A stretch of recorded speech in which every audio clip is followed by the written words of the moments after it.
아모스가 아마샤에게 대답하여 이르되 나는 선지자가 아니며 선지자의 아들도 아니라 나는 목자요 뽕나무를 재배하는 자로서 양떼를 따를 때에 여호와께서 나를 데려다가 여호와께서 내게 이르시기를 가서 내 백성 이스라엘에게 예언하라 하셨나니.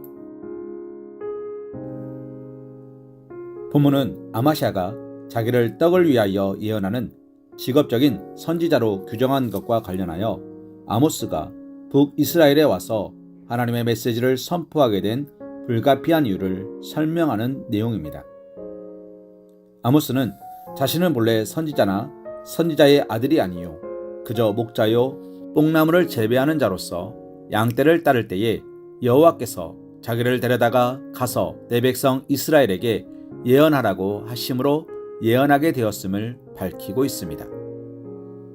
다시 말하면 아모스 자신은 자신의 생계를 유지할 수 있는 분명한 직업을 가지고 있었는 바 아마샤가 지적하는 것처럼 떡을 위하여 일하는 직업적 선지자가 아니었으며 전적으로 하나님의 소명에 의해 선지자가 되었다는 것입니다.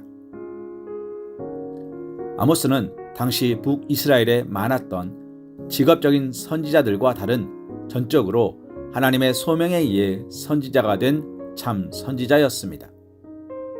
그런데 우리가 여기서 주목해야 할 사실은 아모스가 하나님의 부르심에 응하기 위하여 자기가 치는 모든 양떼와 뽕밭과 뽕나무를 포기하였다는 것입니다. 우리는 아모스가 하나님께 부르심을 받을 당시 결혼은 하였는지, 가족은 있었는지, 나이는 얼마나 되었는지 그의 신상에 대하여 아는 것이 없습니다. 그러나 양떼와 뽕밭과 뽕나무는 그의 생계의 수단이었을 것입니다. 또한 대개의 학자들은 그가 비교적 부유하였을 것으로 추정하고 있습니다. 그러므로 그가 양떼와 뽕밭과 뽕나무를 포기하고 하나님의 소명에 응하는 결단을 내린다는 것은 그리 쉬운 일이 아니었습니다. 더욱이 그러한 것을 포기하고 해야 할 일이란 아마샤의 핍박이 보여주는 것처럼 고난을 감내해야 하는 일이었던 것입니다. 자기의 모든 것을 포기하고 하나님의 소명에 응한다는 것은 쉬운 일이겠습니까? 우리는 아모스가 하나님의 소명 앞에서 결단을 주저하였다는 흔적을 찾아보기 어렵습니다. 그는 하나님의 소명 앞에서 자기의 양떼와 뽕밭과 뽕나무를 포기하는 것을 망설이지 않았습니다. 또한 남유다 출신으로 북이스라엘에 가서 사역을 감당함으로 고난당하는 것을 두려워하지도 않았습니다.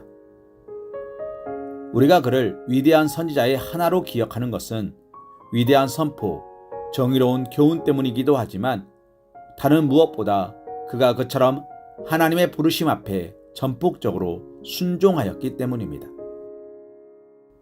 그리고 이러한 하나님의 부르심과 소명에 대한 아모스의 전폭적인 순종과 헌신의 면모는 하나님 나라에 크게 기여하고 만세대 성도들의 존경을 받는 여타 신앙인들의 삶을 통해서도 확인되는 바입니다. 사랑하는 성도님, 아브라함이 하나님께 부름을 받았을 때 그는 본토 친척 아비집을 떠나라는 무거운 명령을 받았습니다.